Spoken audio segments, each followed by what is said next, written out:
Welcome back to High Stakes. We're excited to announce that starting today, we'll be dropping more betting picks videos on our second channel. Be sure to subscribe to stay updated with our daily content. We'll leave the link in the comments section below. For access to our premium betting picks, join our Patreon link also in the comments.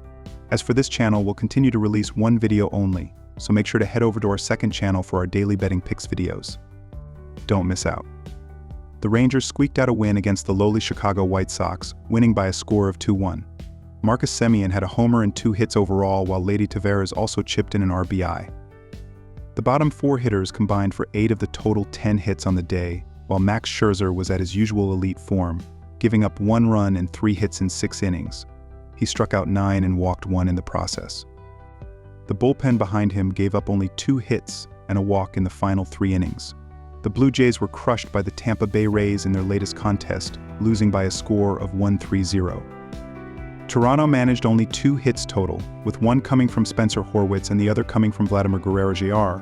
Horwitz was one of 3 players to earn a walk on the day, but overall, nothing went right for the Blue Jays in this one. Chris Bassett did all right as the starter, giving up 3 runs in 5 innings pitched, but the bullpen collapsed behind him. Texas has had Toronto's number for a while now, winning their last 6 games in a row against them. Lorenzen has been the more consistent starter between himself and Gausman as well. I trust the bullpen of the Rangers much more than the Blue Jays, especially considering they are ranked in the top 10, while Toronto is outside the top 20. Although Texas has not played well on the road this year, Toronto has played just as poorly at home this year.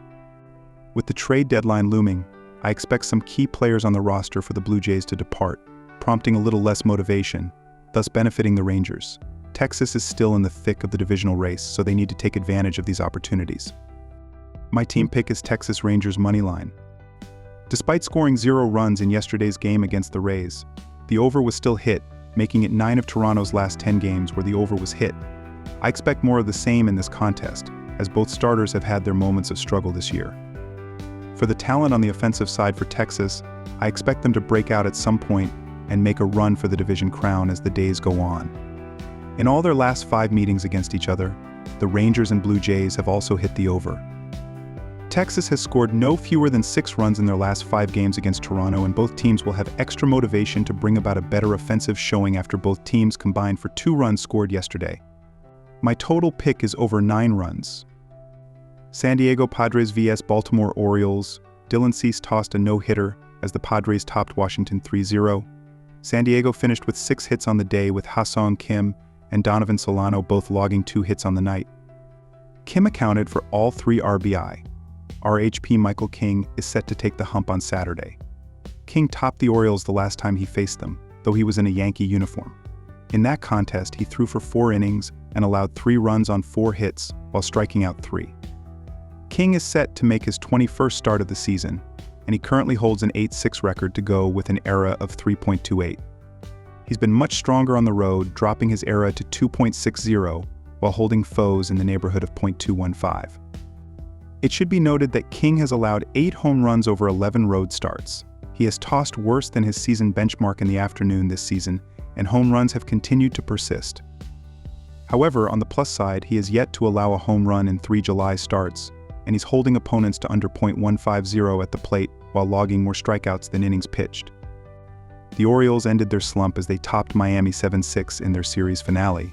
Baltimore had 4 players finish with multiple hits at the plate, including 3 home runs.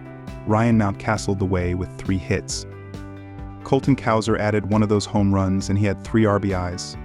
Corbin Burns got the start, and over 7.1 innings he allowed 3 runs on 6 hits while striking out 5. RHP Dean Kremer is slated to get the start on Saturday for the Orioles.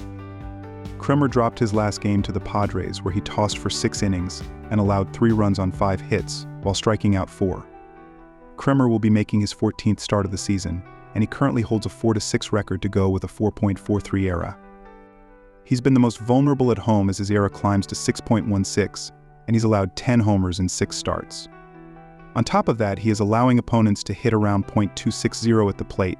He's sharpened up during daytime games as his ERA slides to 3.79, and foes are hitting closer to .220 at the plate. After a subpar June, the erratic hurling has continued for Kremer. His July ERA sits above his season watermark, and he's allowing a home run per start this month. The Padres have been on a tear lately, and they've only hit better on the road this season. Along with that, more than half of their extra base hits are coming on the road this season. Kremer has been vulnerable when it comes to allowing home runs this season. With the Padres striking out at the lowest rate in baseball, they could capitalize on any errant throws here. King has logged more strikeouts than innings pitched this month, and we should see that trend continue here. Take San Diego moneyline. Both of these offenses sit top 10 in overall batting average, and they are striking out at some of the lowest rates in baseball. Kremer has tossed better during the day this season, but his OBA and high home run rate still give cause for concern.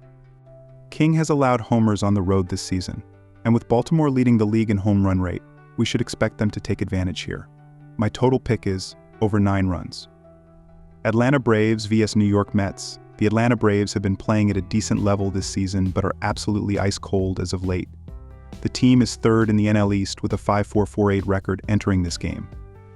The Braves are 15th in MLB with a .705 team ops while averaging 4.2 runs per game thus far. Third baseman Austin Riley .771 ops, 49 runs, has been hitting well this season and needs to take that next step this season to carry the lineup through the numerous injuries. Rookie right-hander Spencer Schwellenbach 3-5, 4.62 ERA, has been pitching at an okay level and is coming off a losing effort against the St. Louis Cardinals, where he pitched 6 innings and allowed 4 runs on 7 hits with 0 walks and a career-high 8 strikeouts. The New York Mets have been playing extremely well as of late and are on fire at the right time of the year. The team is second in the NL East right now, as they have a 5.548 record heading into this game.